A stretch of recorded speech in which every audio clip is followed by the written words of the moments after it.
America! My name is Osei-Frimpong. My videos are found at www.thefunkyacademic.com. And I got a new idea because back in the 80s, there was a guy named Brian McGee. He was a philosopher out in England, and he tried to popularize philosophy by having philosophers sit down and talk about their wares, and that was decent for philosophy. But now I think we can raise the level of the sea with respect to political thought. And as good as Brian McGee was, he was not funky. So we're going to have an in-studio interview today, and we're going to talk about social freedom, what freedom means, how we might be unfree in this life, although like we're in America, we're in the land of the free and the home of the brave, although there's a whole lot of anxiety going on for people who are supposed to be free. So I brought in an expert on freedom and the institutions of freedom and how to, the difference between a legitimate freedom and then kind of a false foisted upon us freedom. And this is Professor Richard Winfield. He is a professor at the University of Georgia, and we're going to talk about freedom today. So, Dr. Winfield, please. We are under the assumption right now that we are free. All right, we're in America. We're supposed to be free, and it's those other people who are unfree. In what ways are we unfree that aren't quite obvious, and that we've kind of been a kind of unfreedom that we've been acculturated into? I think something that would be helpful in discussing the degree to which our freedom might be stunted is to think of what it is that the American Constitution mandates with regard to our freedoms, and what kind of freedoms and rights it has nothing to say about. Okay. Now, basically, the U.S. Constitution, reflecting its origins in the social contract tradition of political philosophy, tends to identify freedom with the freedom to dispose over property, and then to think, in addition, of one's freedom to participate in a government that will uphold our property rights. Right. I can do what I want with my stuff, and the government will let me do what I want with my stuff. And in which, in addition, which doesn't quite fit the social contract tradition, we have a government that does involve democratic participation. Okay. Although, of course, at the very outset, that was quite restricted, right? It was something that only pertained to white males who had a certain level of property. Those restrictions have been spread. But one thing that is, well, the domains that in no way are specified in the U.S. Constitution are the freedoms to which we're entitled as members of a family or household, and the freedoms that are specific to our social activities. All right, so to be clear, the Constitution was very good, or at least articulate, in saying how we have freedom to dispose of our property, to do with our stuff with what we like, and we have freedom to participate in the rules governing how we are to dispose of our property. And of course, to have, thanks to various amendments, certain guarantees regarding freedom of religious practice, political speech, and equal treatment under the law. But that still leaves wide open. What are our real entitlements as members of the family, as well as members of society? And in terms of society, we're dealing with rights that pertain to such things as our economic freedoms, our freedoms to engage in social interest groups, where we band together with others who share particular interests, and we act to, in some respect, promote the fulfillment of our shared interests in ways that do not undercut the social rights of others. Then our rights to, in a sense, participate in the civil legal process, where our social rights, our household rights, and our property rights are up for grabs and need to be enforced.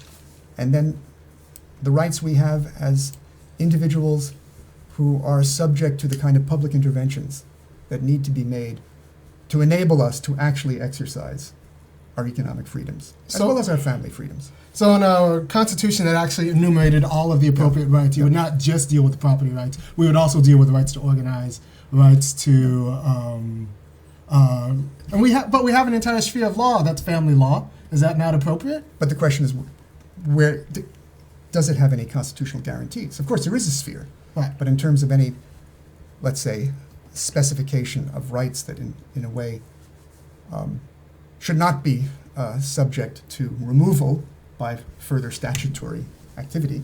We don't have those kind of guarantees. I think it's useful to think about the comparisons between the Universal Declaration of Rights that was drawn up under, in a sense, the leadership of Eleanor Roosevelt and was embraced by all the countries that were entering into the new United Nations. It has a much wider domain of rights that include those pertaining to social rights and household rights.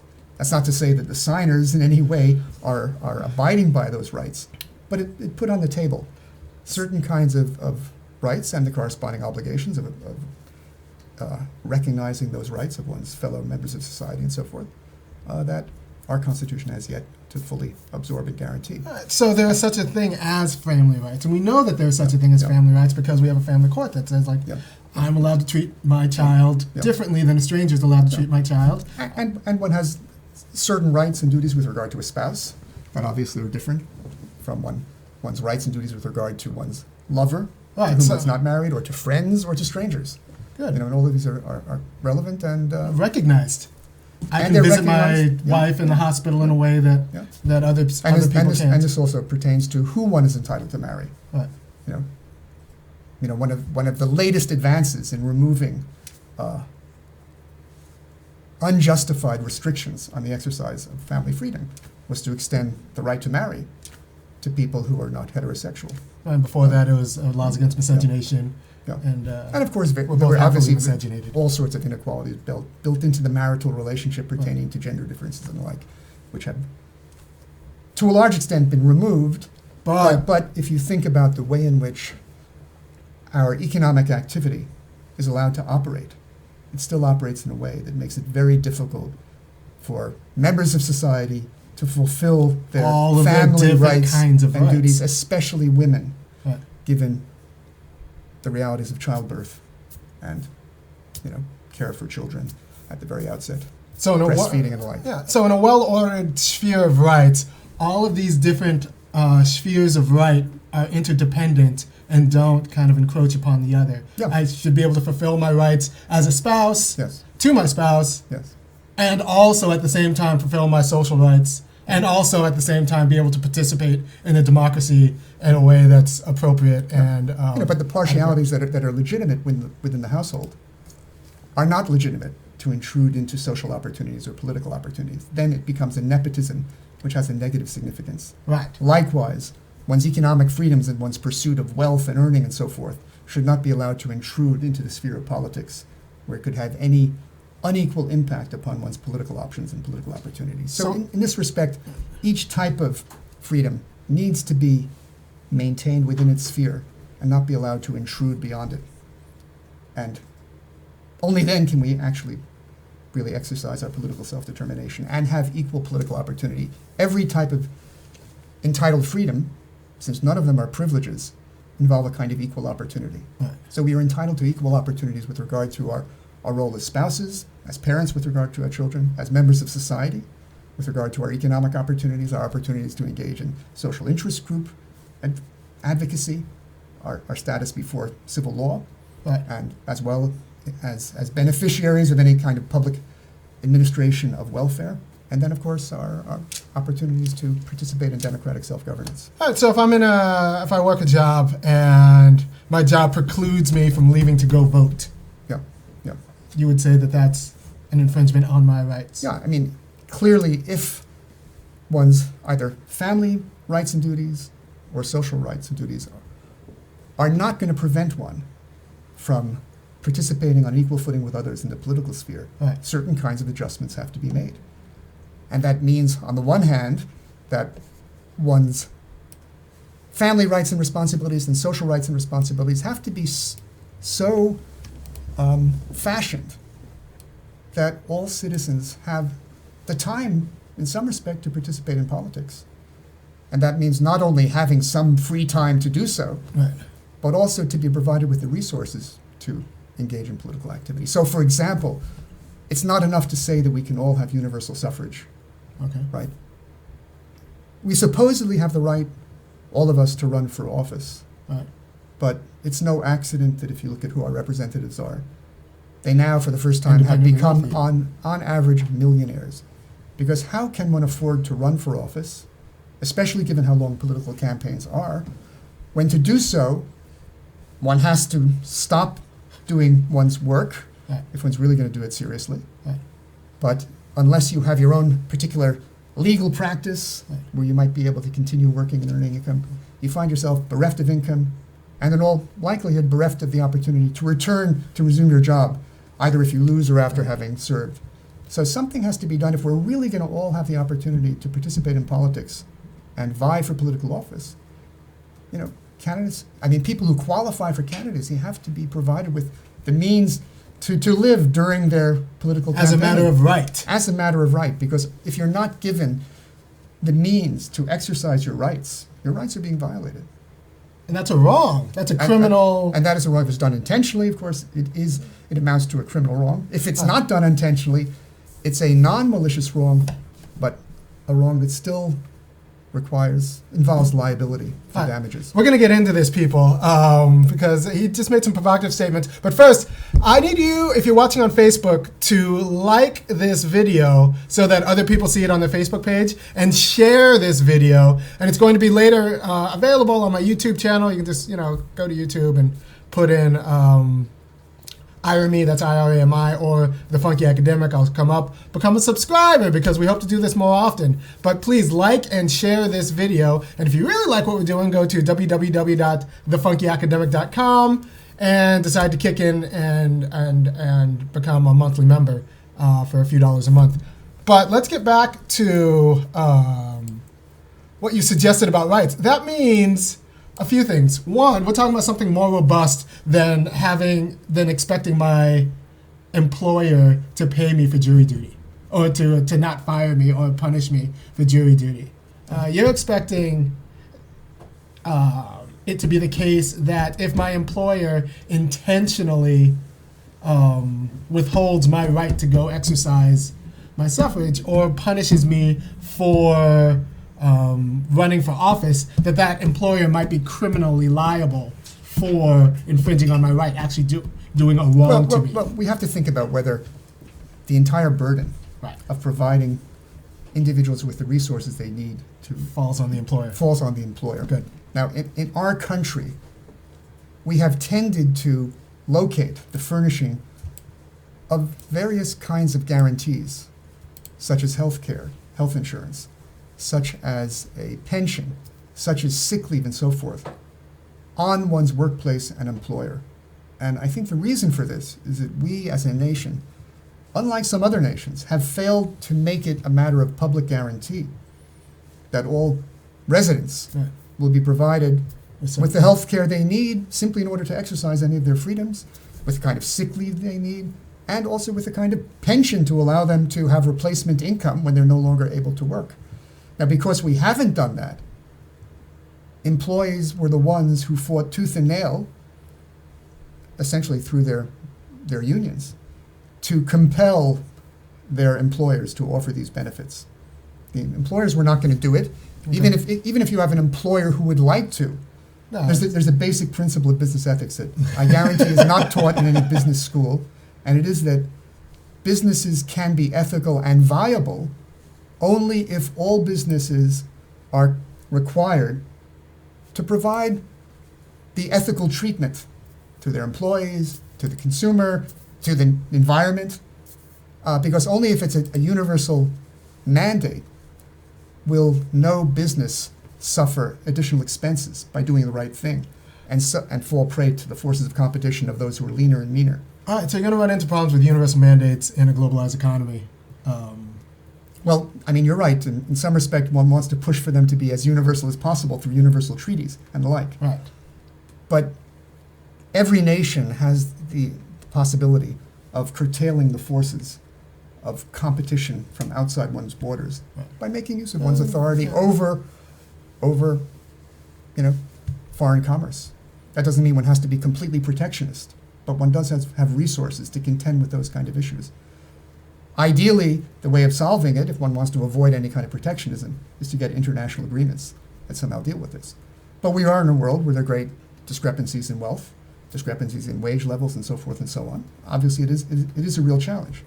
But there are ways for it to be met without, in a sense, abandoning the enforcement of the rights to which all are deserved. And this obviously is a universal human question, right? It's not resolved by saying we're going to just focus on America first, right. And who cares about employees and anyone else, right? Interdependent. It is something that requires that, and in a way that makes it more feasible to get these kind of international agreements. Right. But let's talk a little bit more about how robust these rights would have to be for them to be legitimate and make sense. Yeah. That means, for example, in Flint, Michigan, Yes. where you could draw a line between the governor's decision and maybe the EPA's decision to kind of ignore the findings and pass them along, they would be held somehow responsible for committing a wrong, Yes. like in a criminal way. Yeah, I mean, there are two ways in which it could be criminal. They could be criminally negligent, Right. where it wasn't that they intentionally wanted to give the residents of Flint water that would poison them, but they were just not doing their proper duties of seeing what were the actual health conditions of the water supply, which they have a responsibility to take care of. And that's more than a civil. Yeah, that certainly could involve criminal prosecution. Okay. But on the other hand, we're dealing with a community that is suffering from mass poverty, and poverty itself is a wrong. Right. And when I speak of poverty being wrong, one has to think of it not as a matter of being deprived of the necessities of life, Okay. because one can have all the necessities of life provided and still be poor. Because what poverty really signifies as a wrong is that it involves a hindrance of one's ability to exercise one's rightful opportunities. So all of the formal rights we have, Yeah. but that we can't exercise because we don't have money for a lawyer, or you don't have money Exactly. to pay your healthcare Yeah. premium, or Yeah. to actually buy a house. Like Yeah. all of these Yeah. formal rights, Yeah. you're saying that it's not Yeah. substantive enough. You're Yeah. not, Now, it's of not course, serious. all of this depends upon what are the so-called background conditions with regard to how we deal with the provision of health care, the provision of, for example, legal aid. Right. I mean, all of these and in some respect, the provision of affordable housing. All of this, in a sense, has an impact on how these things are furnished. Are they going to be furnished solely by the income of individuals, or will it be furnished by drawing upon wider sources of wealth, which can be done if we follow the lead of some other countries, which have, for example, made healthcare something publicly guaranteed, and not something that is provided by the workplace in some fashion or other. Let's go after one of the more provocative ideas I've heard you espouse, and think of the exercise of legal rights being a right. That means it needs to be recognized. That means we need some sort of provision for access to a lawyer. Yeah. That means... And I think we have to recognize the importance of rights to legal representation, because what happens in the courts, here we have the place where rights get legally enforced. And without legal enforcement of one's rights, those rights can be an empty word on pieces of paper. Right. They have to be legally enforced because they can always be violated in two ways, either on purpose in a malicious manner, which is a criminal offense, or non-maliciously, just inadvertently, which is still a wrong, which requires some kind of liability and some way of redressing the harm. Now, if the furnishing of legal representation in any way depends upon one's own private wealth, and there are significant differences in wealth, then that clearly means that we are not all equal before the law. That's even true if, thanks to constitutional guarantees, we are all provided with representation for criminal cases.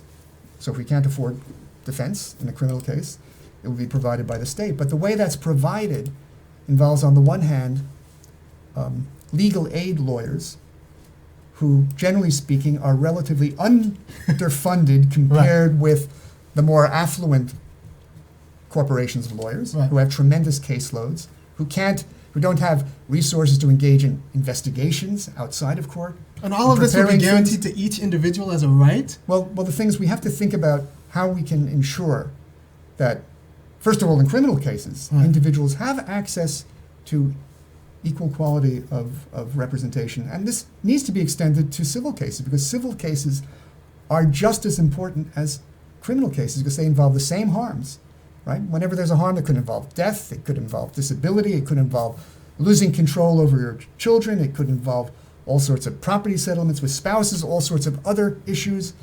So all of these things, your rights are in jeopardy if you cannot make use of the court system to uphold your rights in civil cases. So what you're talking about is, as a right, you want legal care to be something on the model of single-payer healthcare, or just care. So I can, if I have to pay a $10 or $5 non-prohibitive copay, $5 to go see a lawyer, I should be able to do that, and that lawyer should be actually of quality, not just. No, I think the advantage of having a system of legal insurance, in a way that's completely analogous to a single-payer system of health insurance, is that, to begin with, under this kind of system, you would have access to any legal practitioner, just as in a single-payer health system. In my you network. have access to any, there's no network, to any healthcare provider. And moreover, they would be reimbursed for their services in terms of rates that are established, in terms of negotiations between groups of lawyers and the government in this case, or whatever is administering the body of this kind of public insurance. And it can be funded by those who are most able to fund the services. You're talking about a graduated income tax. Through a graduated, not just graduated income tax, graduated wealth tax. Okay. Because the discrepancies in wealth are far greater than discrepancies in income. Right. And I think it's crucial that this great accumulation of wealth at the high end that has happened in the last decades, where the American economy has more than doubled, Like in your yet lifetime, wages have remained stagnant, which is to say there's been a great shift of wealth from those who are receiving wages to those who are the most affluent. And it's only fair that some of this added wealth be employed to give everyone a real defense of their rights, which requires legal representation that's on a par with anyone else's legal representation. I think, again, that can be best done not by legal aid, not by court-appointed lawyers who operate on a pro bono basis, because that's not exactly going to be, the focal point of their interest. You can't count on that. And they'll be overwhelmed with court law. Yeah. But if in a sense we have this kind of legal insurance, it'll operate just like a single-payer health plan. You have access to any practitioner, and the rates would, in a sense, be negotiated. And that would be another way to keep legal costs relatively efficient and not allow them to balloon out of proportion, just as one could do the same thing with medical costs. And to be clear, this isn't a terribly radical idea, and it can be legitimized through just thinking about what rights are meaningfully. And it's not that much different than Social Security. And like the first time someone said we should have Social Security. But remember, Social Security obviously was intended to give people something that is more secure than any pension paid for by a private enterprise. Right. Because a private enterprise can always go belly up. It can refuse to meet its obligations. Social Security was intended to be genuinely secure, and the fluctuations of the market and of the stock market in particular could not affect it. After all, this was something instituted after the Great Depression. But it still was instituted in a way that is connected to jobs, because in some respect, you pay contributions into the fund, and that has something to do with how much you get out at the end. Right. And one has to recognize that, first of all, there were many people who were earning a living which did not involve paying into the fund in any respect. Oh, yeah, I mean... Farm workers, domestic workers, yes. Which meant in particular those discriminated groups who had to rely on that kind of employment, right. They're going to get lower Social Security payments as a result. But I think, again, we should think more of a system that will not be tied to jobs and so forth. And, again, we can think of a kind of Social Security where, in effect, everyone gets a living replacement wage. There would be tantamount to, in a sense, what would be something like at least the livable minimum wage. Right. And I think in current circumstances, it's ludicrous to think that the minimum wage could be less than $15. I think $20 is more reasonable, frankly, if anyone thinks of how they can get by on less than that. And still exercise all of the rights and not just barely survive, but actually And that's $20 with a job that will allow you to both fulfill your household duties and engage in your political... Which requires certain adjustments. Right. For example, there would have to be mandatory paid vacation, sufficient to give you time to be with your family, also if you want to engage in politics. Right. There would also have to be guaranteed paid parental leave. 9 months would be sufficient. This is what, if perhaps. we care about freedom, these are the kinds of discussions we need to have. And then on the other hand, we have to provide the child care and in a sense, you could say elder care. Yes. Without which, members of families just can't have a time to free themselves from dealing with these duties and exercise either their social freedom or their political freedom. Good. So these things have to go together so that it's possible to exercise all one's freedoms in these different spheres without one sphere overwhelming and destroying one's opportunities in the other. And we're going to end actually talking about clarifying what a right to work means. Yeah. Right? I just read an article yesterday, and I think it was in SF Gate, about an Uber worker who, for a few days a week says bye to their family. Yeah. They drive into a city, it was in San Francisco, but I think the general claim was that it was happening not just in San Francisco, but in New York, Chicago, a lot of expensive cities. They drive Uber all day and then sleep in a Safeway or a Walmart parking lot, and then because they can't afford to actually live in the city that they work in, and then they do it again for rush hour the next day. And some people say that this person is free, and this person has a right to work, and they're exercising that right to work. And you would say it's not that simple.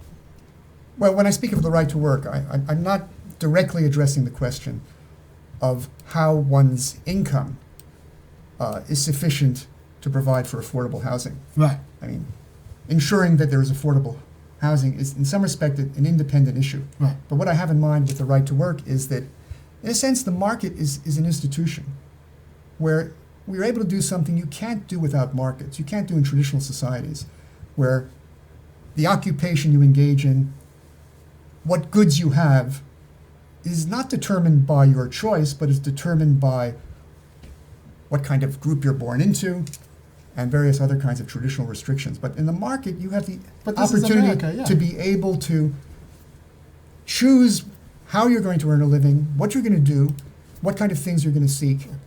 But the market in and of itself does not always allow you to exercise that opportunity. And if you can't exercise your opportunity, your right to do so is violated. But so you have an opportunity. You're an American. You have an opportunity. Well, the market always, given the very dynamic of competition, which requires firms to continually transforming the way in which they produce goods so they can lower production costs. They have to develop new products. They have to develop new marketing techniques. There's a continual upheaval taking place, which inevitably is going to involve some people losing their work. They're no longer going to be skilled to do what is required. There's no way you can count on market activity guaranteeing everyone employment. Right. And now we're standing before two types of challenges that make the specter of job destruction even more grim. And one of them is automation, which obviously has already amazingly reduced the amount of labor necessary in agriculture. It used to be something that involved almost all the workforce in the 19th century. Now less than 1.5% of the workforce are engaged in agriculture. Manufacturing has become highly automated, so that the number of jobs that have been in decline in manufacturing, which now occupies maybe 12% of the working population, that loss is due 85% to automation. Not to outsourcing, which accounts for 15, but automation. And now automation is poised to move into the service sector, which makes up more than 80% of employment. And it's estimated that almost 50% of jobs in the service sector will succumb to automation. And then you have the gig economy.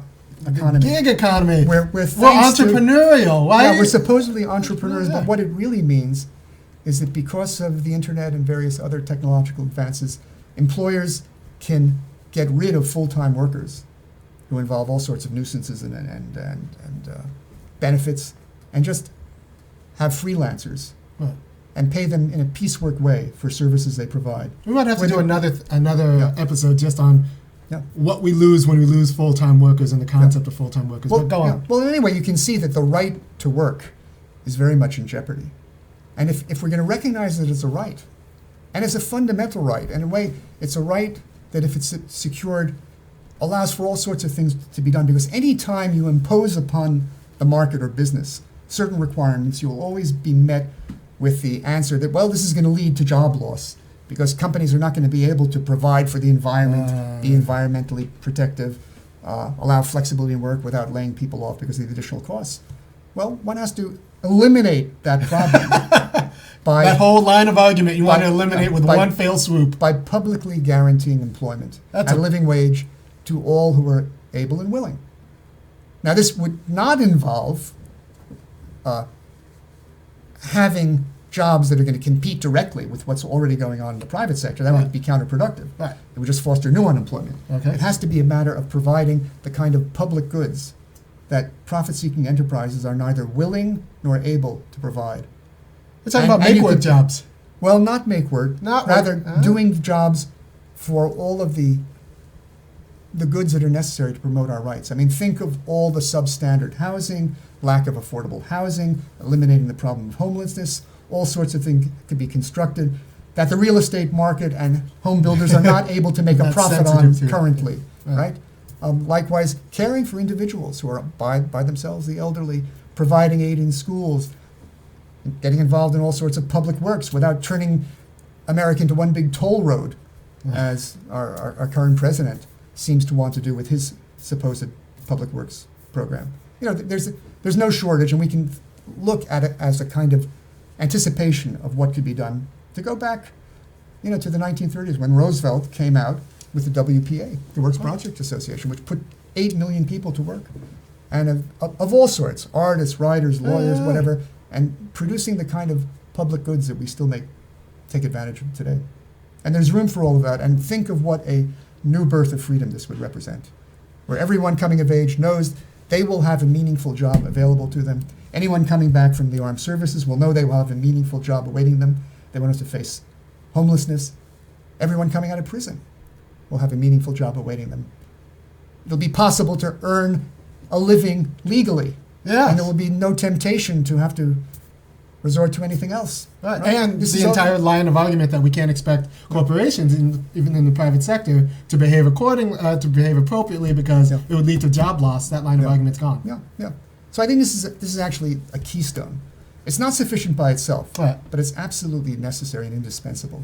It would also take away the pressure to earn a college degree that I think shunts a few too many people to college, and especially in debt. Well, look, we have to remember that the United States population, less than a third of the population actually finishes a college degree. It may well be that 50% begin. But everyone feels the pressure. But you know, we're slipping very much in terms of our comparison with other nations, other developed nations. Many more of their young are going to college than in the United States and getting the degrees. Right. But that brings up the question of the affordability of training and education. And you know, one can generally there's several approaches one can take. One is to simply provide those who are in need the funding to enable them to have access to education. Right. Or one can make it free for all, just as we decided as a country to do with regard to K through 12 education, right?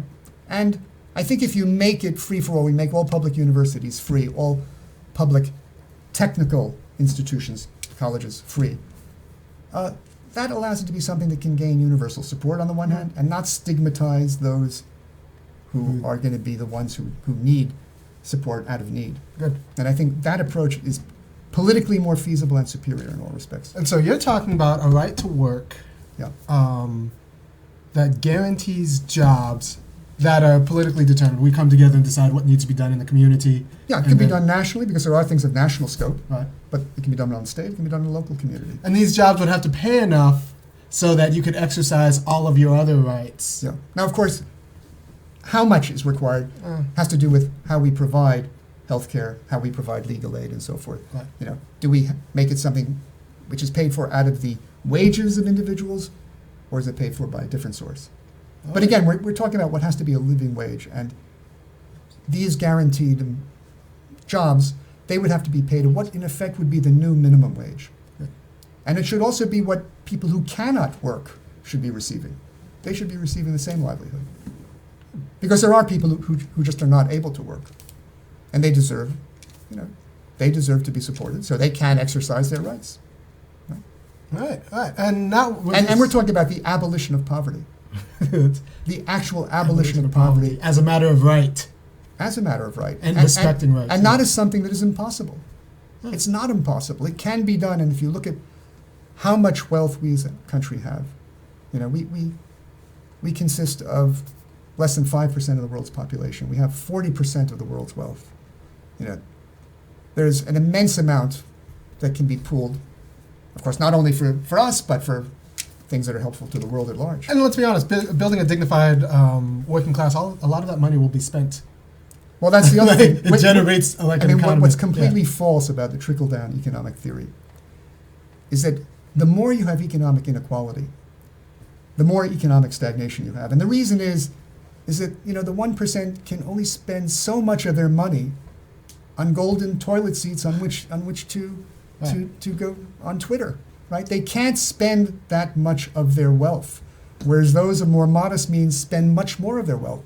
So if the wealth is redirected to those who are not the super wealthy, it's going to go back into the economy. There's going to be a multiplier effect. There'll be more demand for goods. This will encourage higher production, investment, and so forth.